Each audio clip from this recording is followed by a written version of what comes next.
பிரியமான சகோதரனே சகோதரியே, ஏன் எனக்கு ஆண்டவர் செவி கொடுக்கவில்லை அப்படின்னு நீங்க நிறைய பேர் கேட்டுட்டு இருக்கலாம். இன்னைக்கு ஆண்டவர் உங்களுக்கு நான் செவி கொடுக்கேன்னு சொல்லி ஒரு பதில் இன்னைக்கு உங்களோடு பேசிக்கொண்டிருக்கிறார்.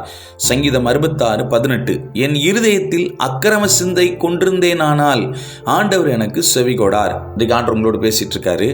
நம்ம நிறைய கேள்வி என்னன்னா, நான் இப்படிலாம் ஜெபம் பண்ணுறேன், இப்படிலாம் ஆண்டவர்கிட்ட கேட்குறேன், இப்படிலாம் செய்கிறேன், ஏன் என்னால் அந்த ஜெபத்துக்கு பதிலை பெற்றுக்கொள்ள முடியல அப்படின்னு சொல்லி நீங்கள் கேட்டுட்ருக்கீங்க. ஆண்டவர் நீங்கள் உங்களை பார்த்து பேசுகிறாரு. உன் இருதயத்தில் அக்கிரம சிந்தனை இருக்குப்பா. சகோதரியே, உன் இருதயத்தில் அக்கிரம சிந்தனை இருக்குது. சகோதரா, உன் இருதயத்தில் மற்றவர்களை குறித்ததான தேவையில்லாத சிந்தனை இருக்கிறது. இன்னைக்கு நிறைய பேருடைய வாழ்க்கையில் இருதயத்தில் இருக்கிற காரியம் என்ன தெரியுமா?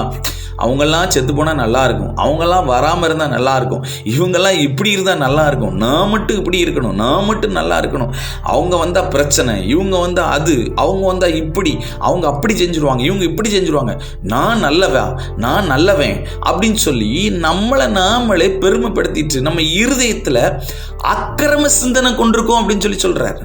வசனம் தெளிவா சொல்லுது, நான் போய் ரொம்ப நீதிமான் அப்படின்னு தேவ சமூகத்தில் என்ன ஆண்டவர் சொல்வாராம், அக்கிரம சிந்தைக்காரனை என்னை விட்டு அகன்று போ அப்படின்னு சொல்லி சொல்லுவாராம். ஆண்டவர் நீங்க உங்களை பார்த்து பேசிட்டு இருக்காரு. ஏன் உங்க ஜெபத்துக்கு செவி கொடுக்கல? ஏன் உங்க பெண் பிள்ளைகளுடைய வாழ்க்கையில இன்னும் மாற்றம் வரல? ஏன் உங்க பையன் வாழ்க்கையில இன்னைக்கு சாபமா இருக்கு? ஏன் உங்க வீட்டை சுத்தி சில காரியங்கள் சாபமா இருக்குன்னா உங்க இருதயம் அக்கிரம சிந்தனையினால் நிறைந்திருக்கிறது. வெளியே யாருக்கும் தெரியாது, ஆனா உங்க இருதயம் ரகசியமாய் அக்கிரம சிந்தனை. ஆண்டவர்கிட்ட ஒப்பு கொடுங்க. ஆண்டவரே, ஏதாவது அக்கிரம சிந்தனை நான் கொண்டு இருந்தேனா இன்னைக்கு ஏன்ட்ட அதுல இருந்து எனக்கு ஒரு விடுதலை தாங்கன்னு கேளுங்க. இன்றைக்கு இந்த ராத்திரியில உங்க ஜெபம் கேட்கப்பட்டு கர்த்தர் பதில கொடுப்பேன்னு தீர்க்க தரிசனமா சகோதரி உன்னோடு கர்த்தர் பேசி கொண்டிருக்கிறார்.